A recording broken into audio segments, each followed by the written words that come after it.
14h-16h, Brigitte Lahaie, Sud Radio. Nous sommes avec Sabine Procoris, philosophe et psychanalyste, auteur de ce livre Le Mirage MeToo aux éditions du Cherche Midi. Vous avez également envie de lui poser une question, n'hésitez pas à nous rejoindre sur Sud Radio 0826 300 300. C'est ce qu'a fait Laurence. Bonjour Laurence. Oui, bonjour.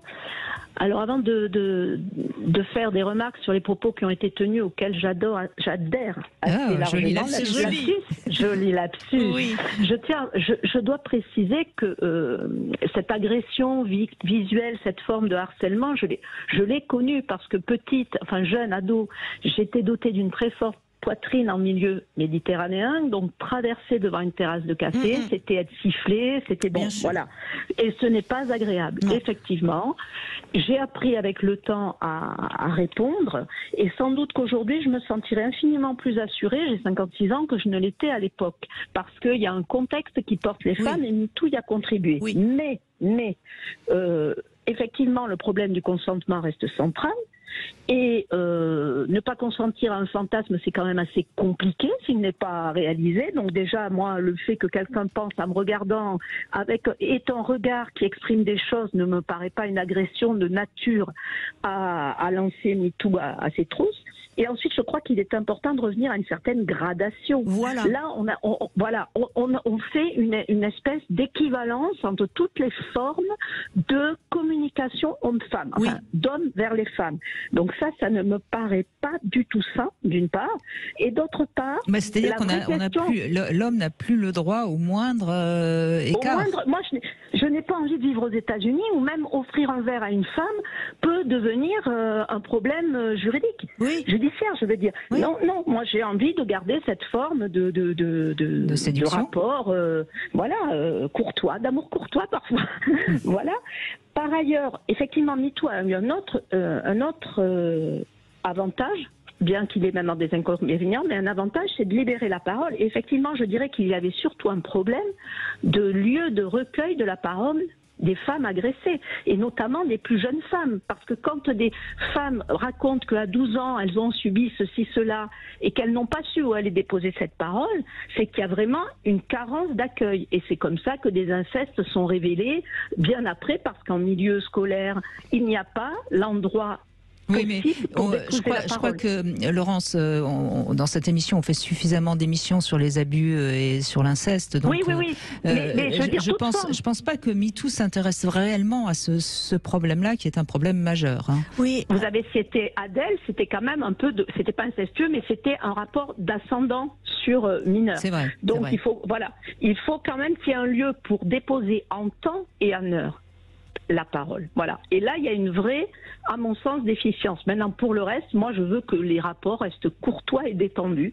Et bien qu'ayant eu à souffrir de rapports un peu asymétriques, je pense qu'une femme n'est pas effectivement une petite gazelle qui va se faire bouffer par un lion à chaque marécage, au point d'eau. Voilà.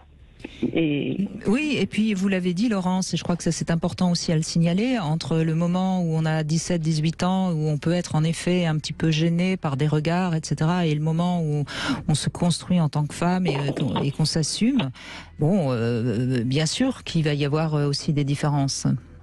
Absolument. Donc, MeToo, c'était bien, ça a eu une utilité, mais bon, sachons raison garder. Voilà.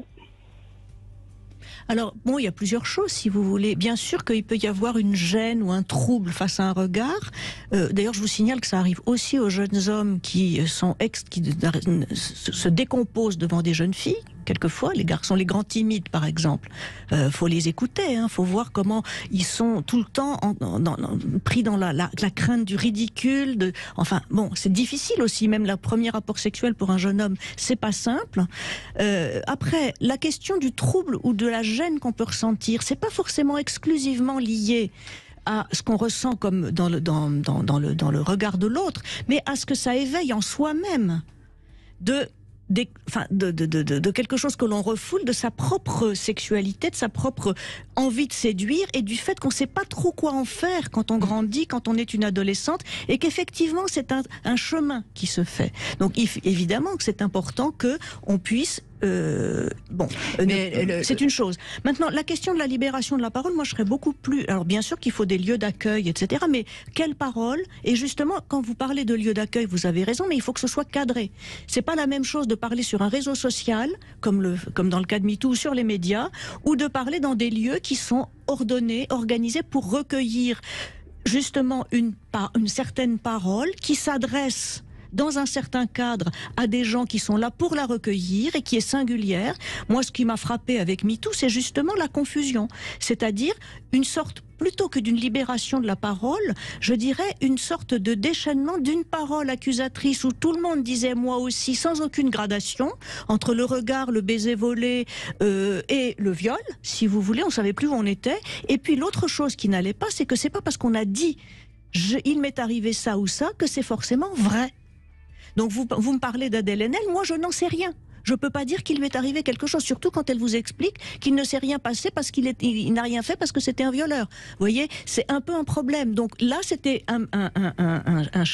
comment dire, si je puis dire, un show médiatique qui du reste coupe la personne qui parle de sa propre singularité, de sa propre parole. Et donc là, je crois qu'il y a un vrai danger, y compris pour les personnes qui ont vraiment subit des choses difficiles. Et vous voyez quand, par exemple, dans l'histoire de Balance ton porc, au sujet de cette phrase malheureuse dont l'auteur s'était excusé, la personne écrit qu'elle a été gravement traumatisée, qu'elle est tombée dans une faille spatio-temporelle. Moi, je peux vous dire que je pense à une femme notamment qui était venue me voir à la suite de la libération de son violeur après 10 ans de prison. Donc elle était ça lui a fait remonter beaucoup de choses évidemment, mais quand elle a entendu, elle a lu ce truc-là, elle était hors d'elle. C'est-à-dire comment est-ce que oui, parce que voilà, c'était au même niveau. C'est-à-dire que c'était au même niveau. Donc vous voyez bien, vous avez raison. On peut pas tout mettre au même niveau. Et ce qui était à la fois, bien sûr que MeToo a permis, sans doute, ça fait partie des bénéfices secondaires, si vous voulez. Mais l'ennui, c'est que c'est au détriment d'une